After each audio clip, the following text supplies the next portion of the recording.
네, 저는 웹 개발 스택을 좋아해서요. 프론트랑 서버 사이드 그거 다 하고 있고요.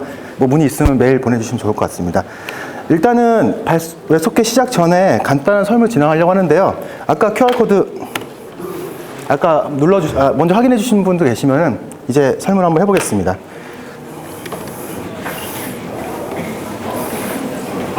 지금 이거는 웹소켓 예제를 위해서 만든 사이트인데요.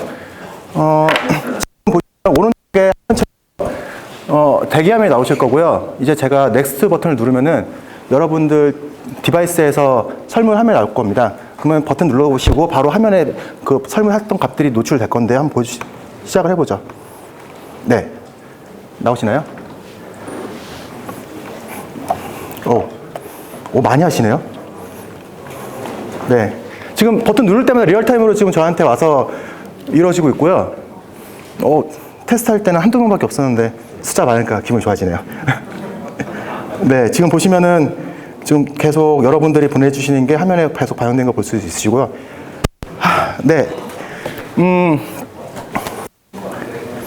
자, 대충 이렇게 웹소켓을 화면으로 그러니까 웹으로 구현할 수 있다라는 거 보여드리기 위해서 한 거고, 지금 몇 분 지났지?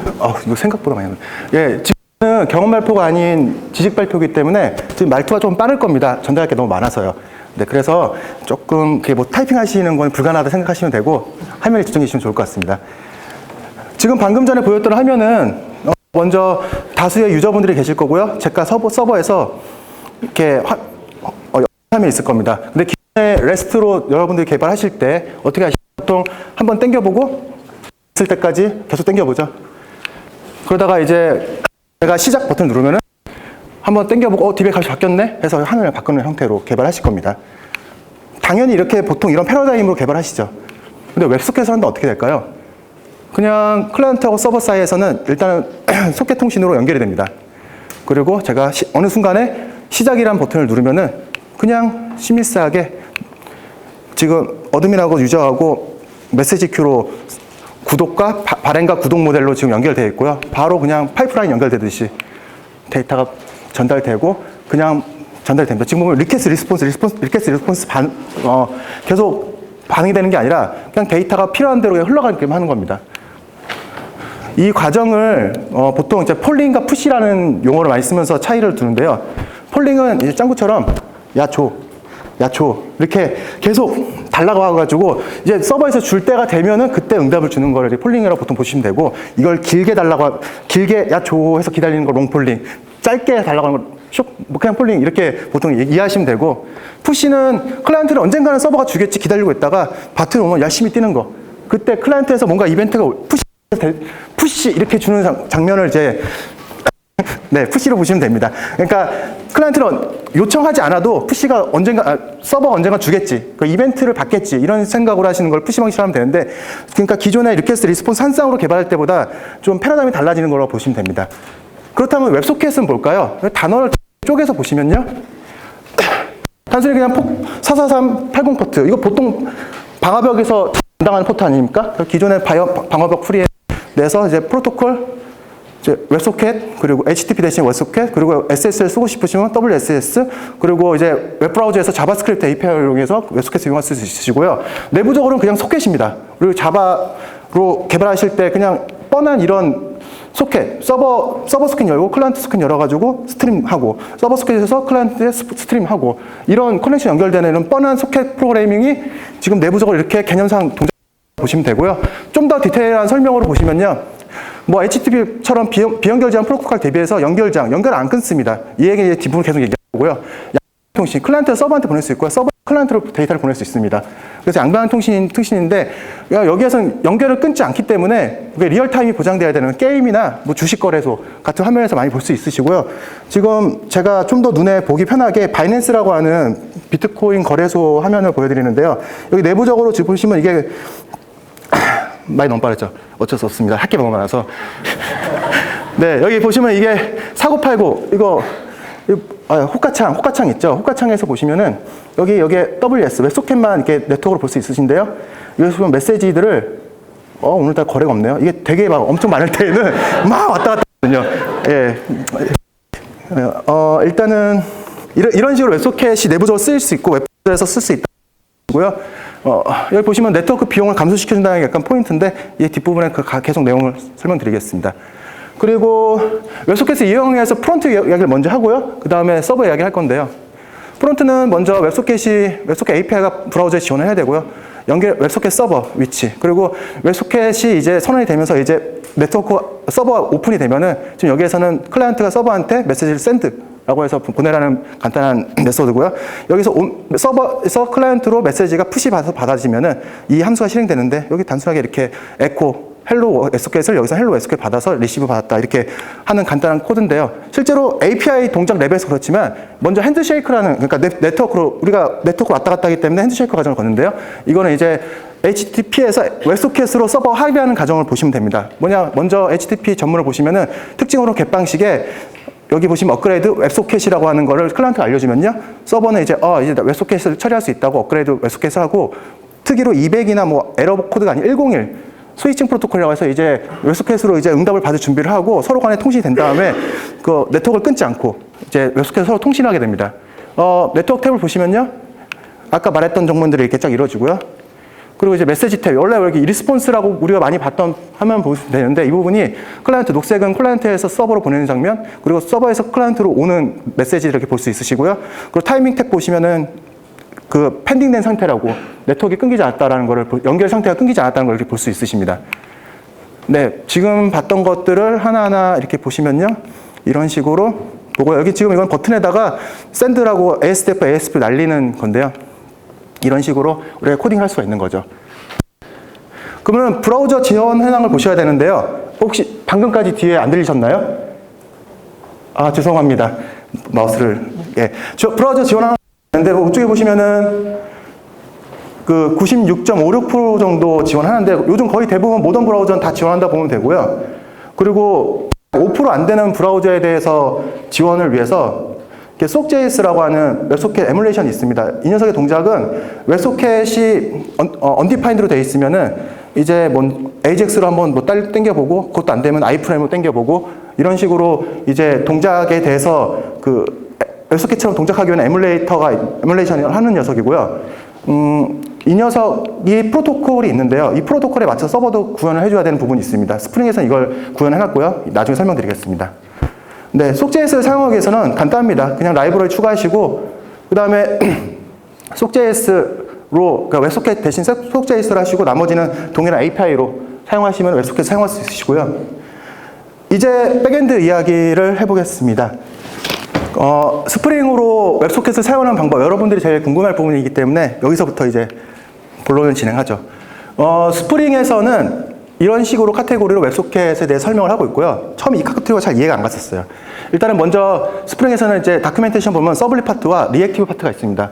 거기에서 서블리 파트를 이렇게 보시면은 웹소켓 하위로 SOC.js, S2MP라는 걸로 이렇게 한 세트를 설명해 주고요. 그 다음에 리액티브 쪽에서는 웹소켓 이렇게 해서 그 문서가 되어 있고요. 먼저 여기서 서블릿의 웹소켓을 살펴보면요. 설명해서 이런 것들은 좀 뻔한 거니까 빼고요. 중요한 메소드, 오버라이드한 메소드 부분을 볼게요. 웹소켓 핸들러 레지스트리라는 클래스에다가 add 핸들러를 해주고요. 여기 핸들러는 이 부분에 있고요. 그러니까 핸들러는 여기 있고, 그 다음에 여기 이 부분이 중요한데요. 처음에 핸드쉐이크 한다 하지 않았습니까? 핸드쉐이크 할 엔트리 포인트를 정해줘야 되는데 여기서 웹소켓이라고 하는 부분으로 정의해줬고요. 그리고 우리가 컨트롤을 매번 만들어줘야 되는데 웹소켓은 그냥 엔트리 포인트 하나만 만들어주시고, 그 다음에 뭐 이렇게 분기가 필요한, 서비스 로직이 분기가 필요하시면은 이런 식으로 타입, 뭐 게시판 생성, 이런 식으로 컨트롤러에서 패스로 잡았던 것들을 이렇게 타입으로 구분해 주신 다음에 데이터를 날려주시는 게 개발하실 때 편하시고요.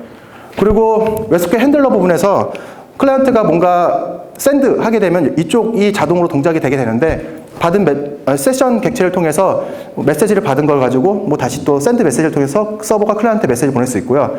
그리고 여기 보시면 커넥션이 연결되었을 때 이 커넥션이 유지된 상태의 클라이언트 세션이거든요. 이 정보를 이렇게 콜렉션에다가 넣으셔가지고 이렇게 전역 변수로 관리하시고 필드에 관리하시고, 만약에 커넥션이 끊기면은 뭐 이렇게 리무브 하셔가지고 이렇게 콜렉션에 지금 이터레이션 돌린 다음에 뭐 동일한 메시지를 1대1이 아닌 1대 다로 메시지를 이렇게 채팅할 때 보시면 다 브로드캐스팅 하지 않습니까? 그런 거 하실 때 이런 식으로 사용하시면 되고, 뭐 해가지고 키밸류로 해서 사용자 구분을 해서 보낼 수 있고 다양하게 코딩할 수 있습니다. 자, 그러면은 웹소켓의 SOAK.js를 보시면요. 네, 이거 한 줄 넣으시면 됩니다. 네. 그리고 스톰프라고 발음하는데요. 저는 STOMP, 네.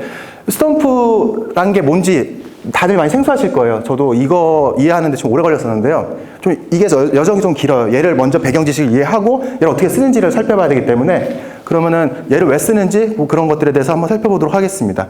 먼저 스톰프를 이해하기 위해서는 우리 옛날에 정보 처리 산업기사 보면 이거 외우잖아요. 그래가지고 OSI 7 레이어, TCP/IP 4 레이어 보면 이제 어플리케이션 레이어가 있는데 이쪽은 보통 보면 이제 프로토콜이 이렇게 정의되어 있죠. 그 프로토콜들 중에 하나입니다. 네, 그 웹소켓도 그 프로토콜의 하나고요. 근데 이렇게 이해하면은 좀 어려워요. 그러니까 이렇게 이해하시면 좋을 것 같아요. 보시면은 기존의 트랜스포트 레이어의 TCP 레이어가 소켓으로 보시면 되는데 트랜스포트에 웹소켓이 있고 그 다음에 그 위에 STOMP 어플리케이션 레이어로 사용한다. 그러니까 웹소켓을 더 편하게 사용하기 위한 프로토콜이다 라고 이해해 주시면 될 것 같습니다. 그러면 웹소켓 위에 STOMP 프로토콜을 이용한다면 어떤 일이 발생될까요? 네, 웹소켓이 있으면은 좀 약간 아슬한 상태죠. 여기에 몬스터가 나타난다고 하면은 프로토콜 설계를 클라이언트 설계를 해서 코드를 짜야 되고 서버 쪽에서도 그 클라이언트의 프로토콜에 맞는 그 코드를 파싱하고 응답을 하고 이런 것들에 대한 동작을 또 코드를 만들어야 됩니다. 그럼 서버와 클라이언트 서버 구현에 대한 부분이 있고요. 그리고 시큐리티는 어떻게 해야 되는지에 대한 부분, 그리고 사용자가 서버에 보내고 다시 데이터를 보낸다든지 또는 특정 그룹군들한테 데이터를 전송한다든지 어떻게 데이터를 보내야 되는지에 대한 부분, 그리고 혹시 다들 웹소켓을 이용하실 때 노드.js로 웹소켓 쓰실 거예요. 스프링 이런 거보다. 근데 노드.js로 한 대만 보통 하시지 노드.js 여러 대를 가지고 그 성능을 위해서 확장할 때 스케일 아웃 할 때 어떻게 하는지에 대해서 문서 보신 거가 쉽지 않으실 것 같습니다. 그 스케일 아웃을 거의 고민 안 하고 웹소켓 하실 때. 그리고 API 설계는 또 어떻게 해야 되지? 그리고 에러 처리, 네트워크가 끊길 때는 어떻게 해야 되지? 그리고 또 서버에서 500을 할 때는 어떻게 해야 되지? 이런 것을 스톰프 프로토콜을 통해 가지고 해결이 가능합니다. 자, 그러면 스톰프란 뭐냐면 간단한 텍스트 기반의 메시지 프로토콜이고요. 되게 오래됐어요. 2012년 12월에 마지막 버전이 만들어졌는데 되게 스테어로한 버전이라고 보시면 됩니다. 그리고 이 프로토콜은 프레임이라는 단위로 구성되는데 커맨드, 헤더, 바디 단위로 구성되고요. 그 보통 메시지 큐의 동작 방식과 되게 비슷하다고 보면 됩니다. 그리고 그 메시지 큐, 메시지 브로커로 불리는 멜뱅 큐 같은 경우에는 플러그인을 설치하시면은 63613 포트로 이렇게 스톰프 프로토콜로 동작을 가능하고요. 서버와 클라이언트의 프로토콜 구현에 대해서 이미 구현체가 이렇게 있습니다. 클라이언트도 이렇게 있고요. 거의 모든 랭귀지에서 지원하기 때문에 저희는 여기 구현체를 그냥 이용만 하면 됩니다. 자, 그리고 메시지 큐나 브로커에 대한 개념을 이렇게 웹 개발자들이 많이 안 쓰기 때문에 일단 개념 탑재를 위해서 이 장을 넣어봤고요. 메시지 큐는 단순하게 우리가 하는 그 선입 선출의 단계에 있는 큐가 있고요. 메시지가 오면은 그 메시지를 받는 녀석한테 메시지를 주고받는 흐름입니다. 근데 이거를 이제 시스템화 해가지고 메시지 브로커가 그 익스체인지 부분에서 이제 원하는 메시지 큐에다가 이렇게 데이터를 분개해 줄 수 있고요. 거기에 이제 컨슘하고 있는 녀석한테 데이터를 보내줄 수 있고요. 좀 더 복잡하게 이제 원하는 큐에게 바로 다이렉트 보낼 수 있고 또는 이제 라우팅을 해줄 수 있고 아니면 이제 브로드캐스팅을 해줄 수 있고 이런 거기 때문에 1대1 관계, 1대 다관계를 메시지 큐를 통해서 간단하게 해줄 수 있고요. 그 스톰프 프로토콜을 이제 동작을 도식화해 보면요. 먼저 클라이언트와 서버는 웹소켓으로 이제 커넥션이 맺어진 상태고 이 상태에서 스톰프 프로토콜이 텍스트로 기반이 된 프로토콜을 던집니다. 먼저 프레임 단위로 구성되어 있는 스톰프는 먼저 커맨드 그리고 헤더 그리고 바디 부분이 있는데 바디는 아무것도 없네요. 지금 HTTP 프로토콜하고 되게 비슷한 구조를 띠고 있고요. 연결을 해라. 연결을 되었다. 그리고 나는 쿠프라고 되는 곳을 구독을 하겠다. 그리고 나는 쿠바라고 되어 있는 녀석한테 특정 헬로 월드를 던지겠다. 그럼 서버에 여기 구독하고 있는 녀석한테 큐가 던져지면서 메시지가 던져지면서 누군가 처리를 하겠죠. 그래서 응답이 필요한 경우에는 서버에서 메시지를 보냅니다. 이렇게 해가지고 헬로 월드를 메시지 보내고요. 그리고 만약에 샌드랜드 에러가 났다. 그러면 이제 에러에 대해서도 이렇게 메시지가 어디 부분에 에러가 났고 이런 식이다 해서 에러에 대한 프로토콜 정의되어 있고요. 연결을 끊는 프로토콜. 그리고 이 외에도 begin, commit, act 이거 우리 DB 트랜잭션 할 때 쓰는 용어들 있지 않습니까? 이런 트랜잭션에 관련된 거. 그리고 레시피에서 서버 쪽에서 클라이언트가 뭘 보냈는데 야 서버야 너도 응답해줘. 잘 받았는지. 그러고 싶을 때는 레시피 이런 것들이 있는데요. 문서를 보시면은 되고 이게 되게 복잡한 프로토콜 아닙니다. 근데 여기에서 보시면은 그 메시지 큐를 사용하면은 우리가 기존에 AJAX를 사용해서 HTTP를 사용해서 그 요청과 응답의 한 쌍을 받지 못해가지고 뭐 좀 약하다, 뭐 중요한 비즈니스 로직을 처리 못한다라고 하시는 분들이 걱정이 있으신 것 같아가지고 이 트랜지션을 사용하면 좀 더 견고하게 소프트웨어를 만들 수 있으시고요. 그리고 특히 이벤트 소싱과 정말 연결이 쉬워요. 이벤트 소싱 개념으로 딱 저희가 개념으로 하면 되고요. 네. 그리고 그 이벤트 소싱이 뭔지 좀 애매하신 분들은 이렇게 데이터베이스에 바이너리 로그, 빈 로그 있거든요. 이게 이벤트 소싱과 되게 비슷하게 동작을 하니까 이 녀석 살펴보시면 좋을 것 같고요. 그리고 조금 2017년도 좋은 강의 2개가 있으니까 스프링 캠프 강좌 확인해 주시면 좋을 것 같습니다. 그러면 여태까지 이제 STMP에 대한 이해를 했고, 이제 스프링은 웹소켓에 S2 스톰프 프로토콜을 구현했고, 이와 함께 메시지 브로커와 그리고 스프링 시큐리티를 이용할 수 있고, 그리고 스프링 MVC와 비슷한 개발 스타일로 저희가 S2MP를 이용할 수 있는데요. 먼저 스프링을 사용해서 스톰프를 이용해서 웹소켓을 사용하면은 이런 구성이 됩니다. 브라우저에서 스톰프 프로토콜로, 그리고 웹소켓 서버에서 스톰프 프로토콜로 익스터널 메시지 큐 브로커, 그리고 나서 이제 스톰프 프로토콜로 워커가 하고, 이런 식으로 이렇게 동일한 프로토콜로 데이터가 주고받고 있기 때문에 개발할 때 그 뭐 프로토콜 변경한다든지 뭐 이런 것들에 대해서 오버헤드가 적고요. 그리고 메시지 큐를 쓰시는 분들은 좀 이해하실 수 있는데, 파이어포인트 다음, 예. 그리고 이제 메시지 전체 흐름을 좀 살펴보겠습니다. 이게 지금 이제 스프링에서 S2MP는 이런 식으로 동작을 한다라고 이렇게 설명하는데, 이거는 너무 한 번에 그림을 보면은 내용이 어려우니까 좀 쪼개서 설명을 드리겠습니다. 먼저 스톰프를 웹소켓 핸드쉐이크 할 주소를 먼저 설정을 해주고요. 그러면은 스톰프 프로토콜을 이렇게 받아야 될 엔트리 포인트가 설정이 되는데, 그거에 대한 설정은 여기 S2MP 스톰프 해주시고요. 속.js 이런 걸 해주시면 됩니다. 여기 위에 있는 뻔한 것들은 그냥 매뉴얼 보시면 되니까 그냥 패스하겠습니다. 그리고 이제 먼저 앞에 보시면 프리픽스로 앱이라고 하는 뭔가가 있고, 그 앱으로 해서 클라이언트가 보내면은 여기서 그 메시지 핸들러, 클라이언트가 보낸 핸들러를 설정해 줄 수 있는데요.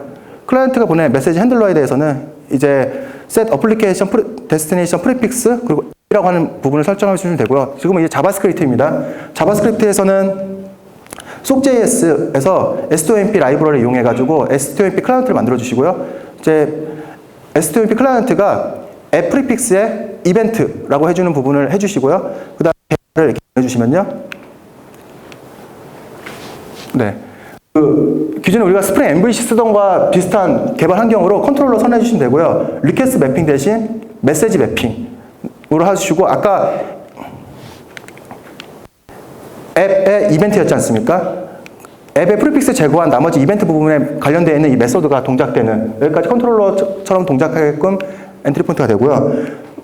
네. 그리고 해당 메시지 핸들러가 동작을 하고 나서 얘네들은 그 메시지 큐처럼 다 동작을 하기 때문에 동작을 하고 나중에 다시 또 새로운 토픽을 던집니다. 그 토픽에 대해서 던지고 받고 핸들링하는 녀석이 필요하기 때문에 이 설정을 해줘야 되는데요. 이 부분은 그 enable simple broker라고 이렇게 설정을 해주시고요. 그리고 토픽 큐라고 뭔가 설정해 줍니다. 이 둘의 차이점은 첫 번째는 1대 n, 그리고 두 번째는 1대1 관계를 맺을 때 설정을 해주시고요. 뭐 예를 들어서 클라이언트 사이드에서 나는 토픽 메시지라는 부분을 구독하겠다라고 해주시면은 서버 사이드에서 이 토픽 메시지 데스티네이션으로 설정된 녀석은 여기 있는 함수가 실행되겠죠. 보시면은 이제 서버 사이드에서 템플릿 컨버트 앤 샌드 해서 이 해당 데스티네이션에다가 메시지를 보내면은 여기 콘솔 로그에 프레임에 값이 들어가서 콘솔 로그가 찍히는 그런 구조고요. 지금 토픽이라고 아까 프리픽스가 있기 때문에 지금 1대 n 관계입니다. 이 데스티네이션을 구독하고 있는 녀석들은 모두 다 이 데이터를 받을 수 있고요. 뭐 이 데이터의 흐름을 보시면은 앱이랑 프리픽스로 해서 샌드를 하게 되면은 먼저 누군가 처리하게 되고, 처리하게 되면 그 다음에 다시 또 메시지 큐에다가 토픽이라고 해서 메시지를 던지고, 또 처리가 되면은 해당 구독자에게 데이터를 던지는 이런 형태로 동작이 되고요. 개념적인 거 이 정도로 하고 또 조금 나머지 것들에 대해서 이 정도로 살펴보겠습니다. 먼저 우리가 패스 베리어블 쓰지 않습니까? 스프링 MVC에서 거기처럼 이어라고 해서 패스 베리어블처럼 해주시고 그 다음에 데스티네이션 베리어블이라고 해서 스프링 MVC처럼 동작하게끔 해줄 수 있고요. 그리고 특징으로 상대방한테 보낼 때 어노테이션으로 send to 그리고 send to user라고 이렇게 보낼 수 있습니다. 차이점으로는 앞엔 토픽, 그 뒤에는 q 이렇게 되어 있죠. 그 전에 브로드캐스팅 할 때에는 토픽을 해주시면 되고 1대1 관계, 메시지 보낸 사람한테 그대로 보내고 싶을 때에는 Q라고 해서 프리픽스로 해주시고 보시면 이제 send to에서 to라고 하면서 끝내지만 얘는 send to user라고 해서 특정 유저라고 지칭하는 걸 볼 수 있으십니다.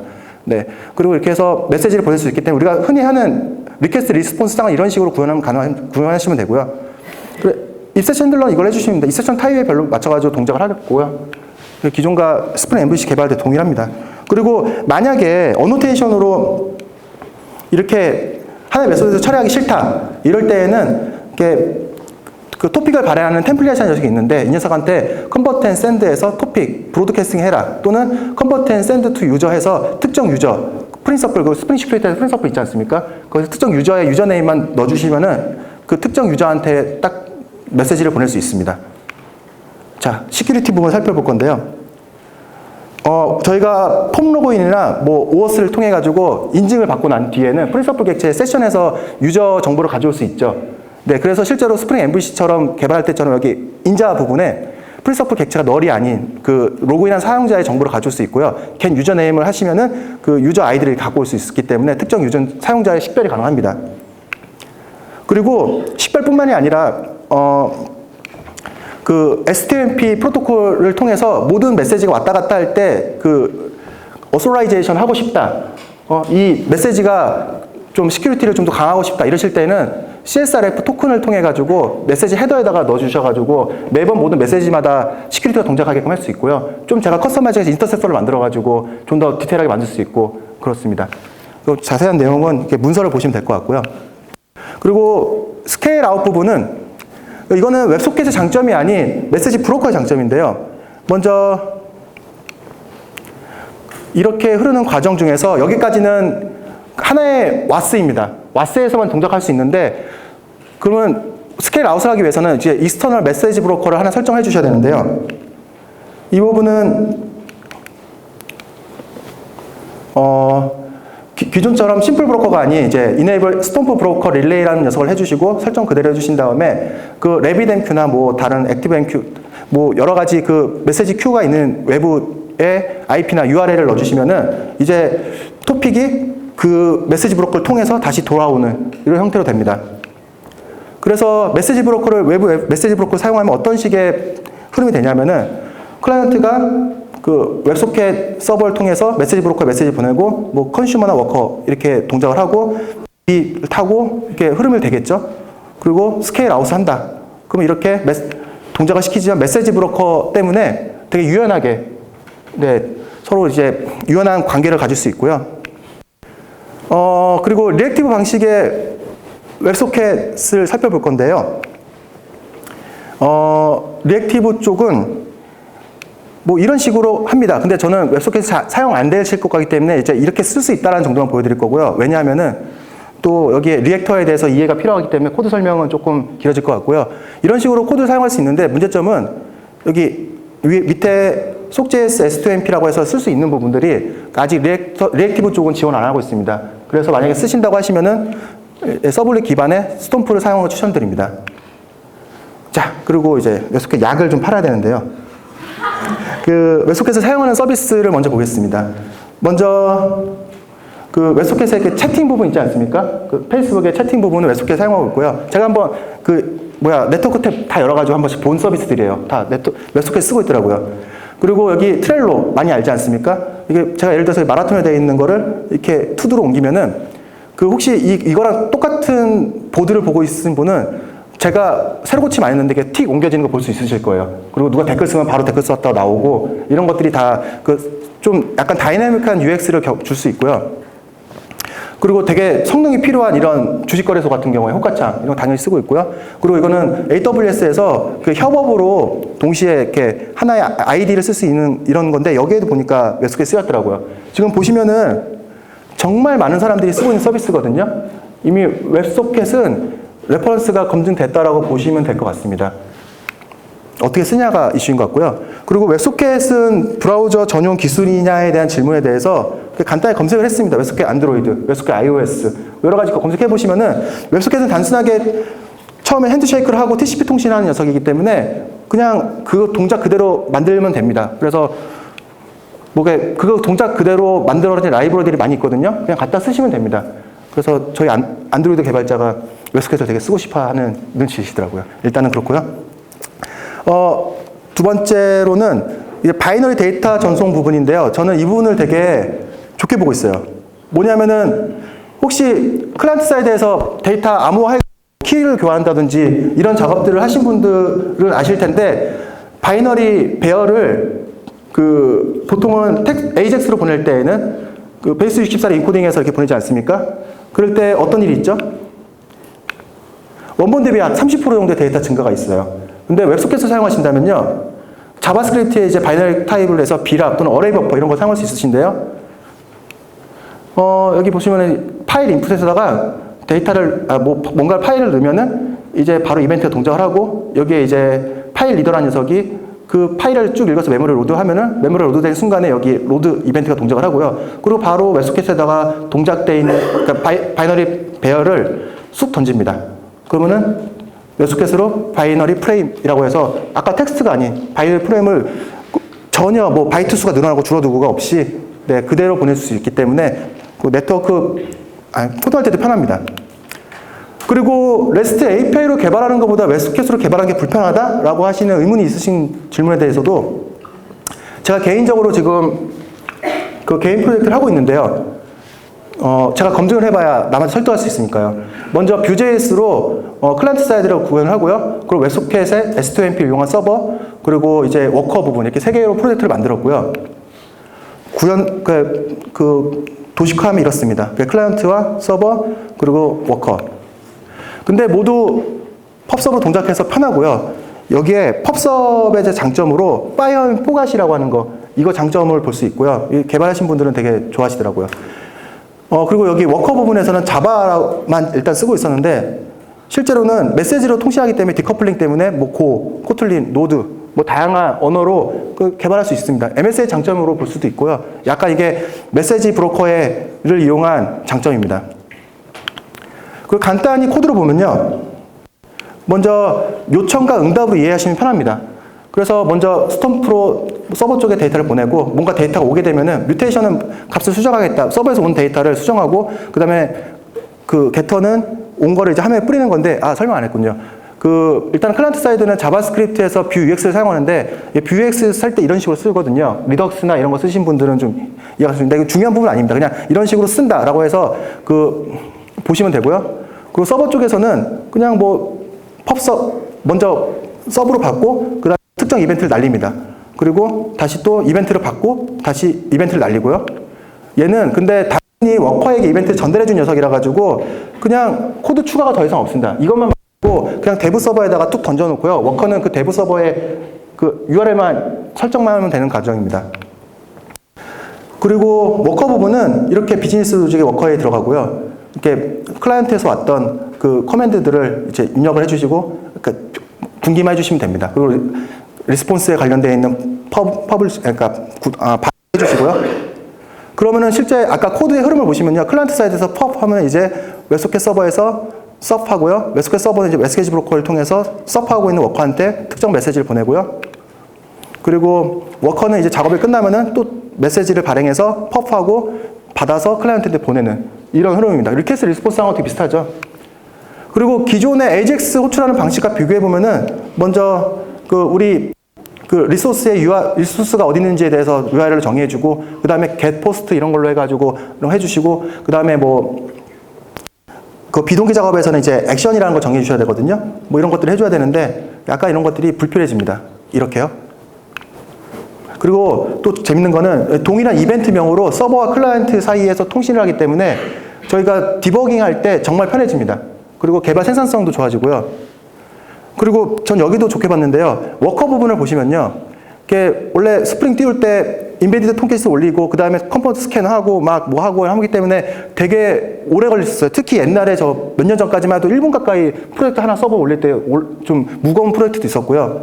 근데 요새는 그렇지만 그 워커로 간단하게 컴팩트하게 하다 보니까 뭐 톰캣도 안 올려도 되고 그 워커를 잘게 뭐 도메인별로 쪼개도 되고 이러기 때문에 그 기동 시간이 막 1초 미만으로 바로바로 뜨더라고요. 이게 이렇게 스타트업 속도가 빠르다는 것은 생산성에도 영향을 미치는 요소라고 생각하고 있고요.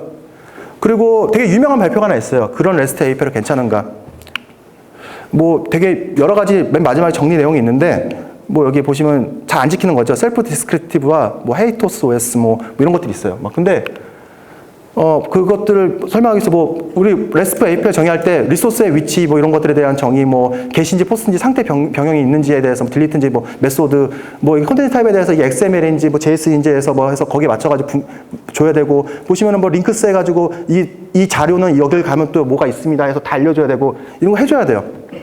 근데 다 지키시나요? 네.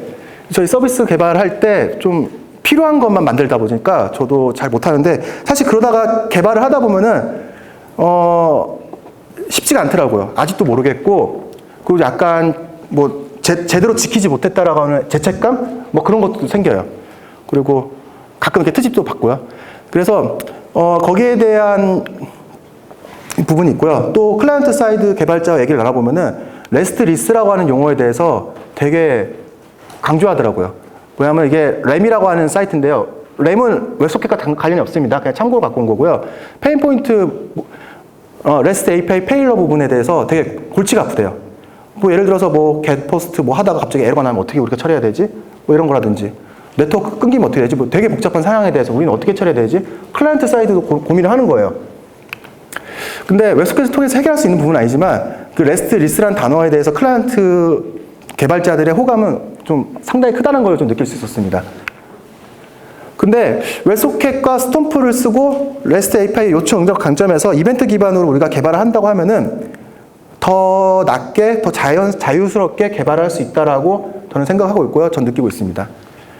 그렇다면 웹소켓은 커넥션을 유지함으로 비용이 클까요? 이건 서버 쪽의 성능에 대한 내용인데요. 배경 지식으로 TCP 핸드쉐이크 부분이 있는데 커넥션을 맺을 때와 그리고 클로즈 할 때 숫자, 커넥션 맺을 때는 네. 3개, 4개. 오! 드리겠습니다. 네, 이렇게 3웨이 핸드쉐이크를 하고 그 다음에 데이터를 보내죠. 그리고 4웨이 핸드쉐이크를 하고 끊습니다. 근데 우리가 리퀘스트 리스폰스 할 때 이렇게 이 과정들을 매번 하죠. 예, 그래가지고 이 데이터, 여기 데이터에 집중해야 되는데 이 쓸데없는 얘네들까지 계속 왔다 갔다 해요. 한국에서 미국으로 보낼 때 네트워크가 많이 느리다. 여기 이 부분에서 파란색 부분, 이 부분만 한다는 얘기겠죠? 이거는 이제 한번 넣어달라고 하시더라고요. 심천부님이 나만 몰랐다 HTTP2 이 부분을 보시면 좋습니다. 그리고 헬로라고 하는 부분을 HTTP와 웹소켓에 대해서 한번 살펴보면요. 이 또 커넥션을 유지하는 장점이 될 수 있어요. 그래서 한번 보여드리는 건데, 원래 HTTP로 전문을 이렇게 보내죠. 그래서 헬로. 그리고 웹소켓은 커넥션 맺고 커넥션을 핸드체크를 하고 그 다음에 데이터 왔다 갔다 하죠. 그래서 헬로 이렇게 서로 주고받고 하는 걸 볼 수 있으신데요. 전문이 이렇게. 얘는 이 전문을 뭐 다 보내는데 얘는 데이터만 이렇게 보내고 있죠. 네, 내부적으로 이렇게 동작하고 있습니다. 그래서 네트워크 비용이 훨씬 작고요. 그래서 실제로 누가 테스트한 게 있더라고요. 여기를 보시면은 10,000회 정도 할 때, 레스트로 할 때, 웹소켓으로 할 때 약 10배 정도의 성능 차이를 볼 수 있으시고요. 이 그래프를 보시면은 이게 레스트, 이게 웹소켓입니다.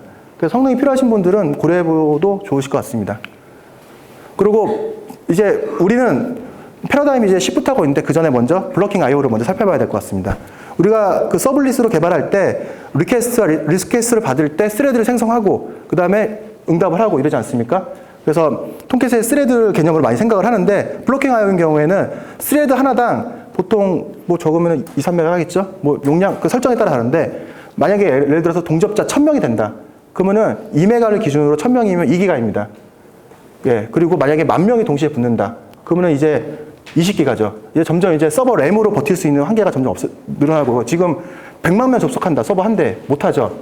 그리고 또 하나, 그 스레드가 많이 늘어난다는 거는 이제 컨텍스트 스위칭 비용이 늘어난다는 겁니다. 그래서 이제 기존의 방식으로 커넥션을 유지하는 방식은 기존의 스레드 기반으로는 어렵습니다. 그리고 그래서 우리는 이제 그 논블럭 방식으로 이제 전환을 하고 있죠. 노드가 뜬 이유도 그렇고 웹플럭스가 뜬 이유도 그렇고요. 자, 그래서 기존의 블록킹 방식 대비 이제 리액티브 스택으로 이제 스프링 웹플럭스, 뭐 리액티브 스택 이런 것들이 있는데, 지금 그 서블릿 파트에 그 웹소켓은 서블릿 3.1을 통해서 NI 방식으로 동작하거든요. 제가 이렇게 VM으로 한번 떠봐가지고 많이 늘지 않더라고요. 네, 그래서 커넥션이 많이 묻혀놔도 한 10,000개 정도 붙여봤는데 성능은 괜찮더라고요.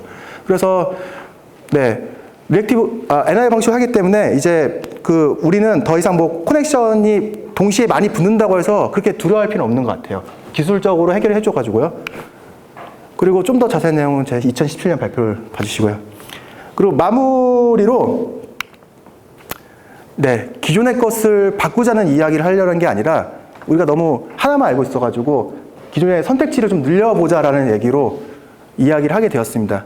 REST IP 까는 게 아닙니다. 다 좋은 기술들이라고 생각하고 있고요. 네, 광고 한번 하겠습니다. 저희가 구인을 하고 있는데요.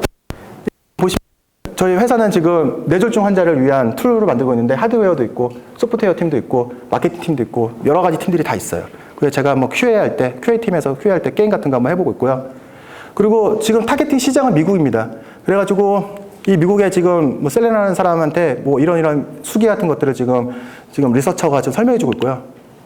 지금 저희 지금 상당히 초반이라 가지고 여기 보시면은 여기 개발 직군이고 여기는 이제 치료사분이세요. 그 뇌졸중 환자의 훈련을 도와준 치료사분인데 그분의 그 경험을 토대로 지금 계속 개발을 어떻게 해야 될지, 서비스 어떻게 반영해야 될지에 대해서 좀 보고 있고요. 그 모두가 모여가지고 디자이너, 개발 직군, 치료사 직군 다 모여서 와이어프레임을 그리고 거기에서 맞는 투표를 봐서 애자일 할 때부터 디자인 스프린트라는 거 있는데요. 이런 것들을 통해서 지금 계속 기획 중에 있고요. 회의를 너무 많이 하는데 재밌어요, 생각보다. 그리고 저희는 좀 자유롭게 생각하고 있습니다. 그래서 지금 뭐 제가 몽고DB 막 쓰자라고 강하게 우기니까 몽고DB 지금 바꾸고 있고요. 그리고 진짜 그런 애자일을 경험할 수 있다. 뭐냐면은 제가 예전에 애자일을 썼을 때 폭포 데일리 스크럼 할 때 도구를 이렇게 매일매일 하는 거라고 생각. 저는 애자일은 정말 싫다 이렇게 했는데 애자일이 이런 거구나를 느낄 수 있었고요. 약은 먹고 뭐 사장님이 그 애자일에 좀 빠지고 되게 좀 푸시라고 있어요. 약간 푸시를 받는 팀에서 힘이 좀 쏠려가지고 좀 오실 때 커버를 많이 받을 수 있으시거든요. 네, 그리고 좋은 동료였고, 그리고 이제 미국 시장을 대상하고 있기 때문에 좀 시장에 없는 서비스를 만들고 있어서 약간 좀 뿌듯한 게 있습니다. 그래서 저희 쪽에 지원해 주셔서 감사하겠습니다. 이상입니다. 지응답.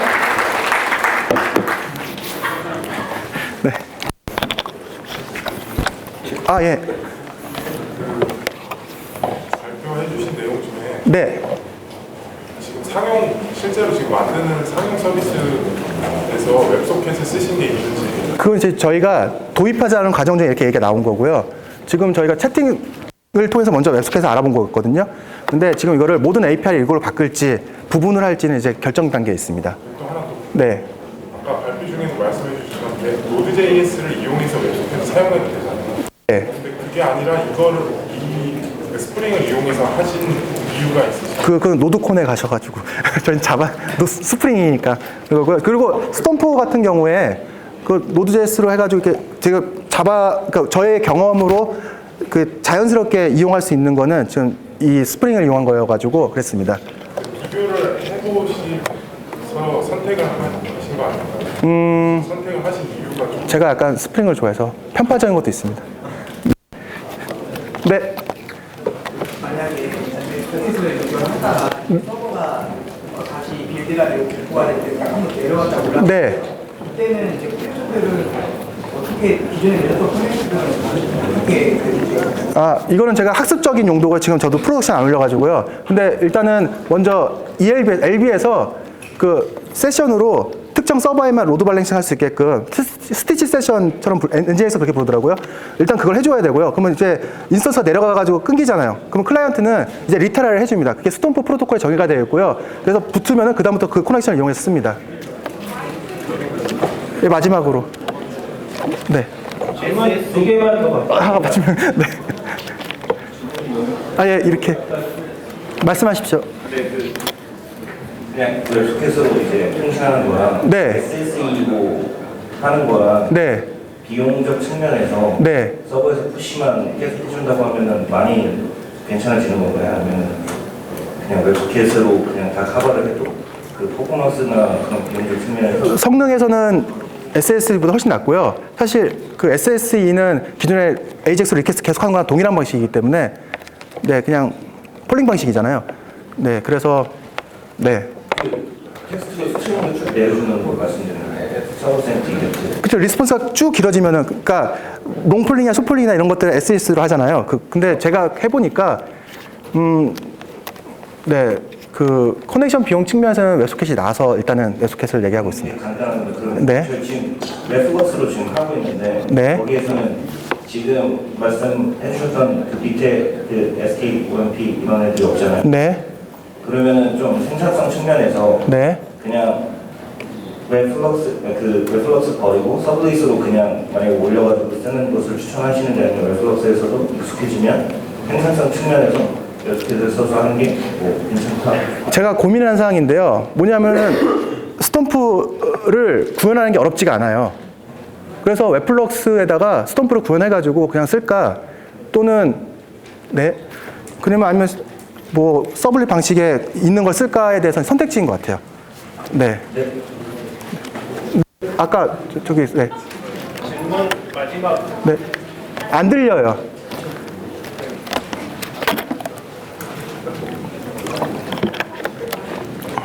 웹소켓 좋은 점만 되게 말씀해 주셨는데 혹시 경험하시면서 가장 큰 불편하다 혹은 단점이라고 느낀 점은 없었는지. 제가 잘 모르는 거예요. 그 외에는 괜찮았던 것 같습니다. 네. 네. 예.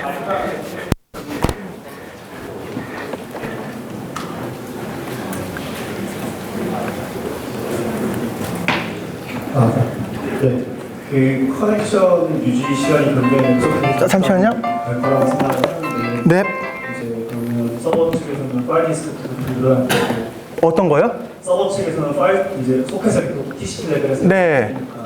이제 끄기로 계속 늘어날 거고 네. 그 다음에 명시적으로 만약에 클라이언트 쪽에서 끊지 않는다면 이제 뭐 공격이 들어왔을 때 네. 2,000개, 3,000개씩 몰릴 때 네. 이제 이것들을 어떻게 대응할 수 있을지 아까 말씀해 주신 것 중에 HTTP의 이제 어떻게 보면은 단점이죠. 빠르게 커넥션을 끊어버리면서 네. 그거에 너무 크다라고 말씀하셨는데 네. 이 한편으로는 또 안전 단점일 수도 있잖아요. 그렇죠. 거기에 대해서 어떻게 생각하십니까? 사실 HTTP 기반으로 해가지고 마이크 육성을 할게요. 예. 그 HTTP 기반으로 사실 솔루션들이 많아가지고 그런 디도스 공격이라든지 모든 필터 이런 것들이 참 많이 되어 있는데 얘는 지금 없는 거지만 저는 미래에는 좀 더 이런 것들에 대해서 고려가 되고 시큐리티에 대해서 강화될 수 있다고 생각하고 있습니다. 네. 그리고 어느 정도 인프라 구성으로 그런 것들을 막을 수 있어가지고요. 크게 걱정 안 하고 있습니다. 네. 이상입니다.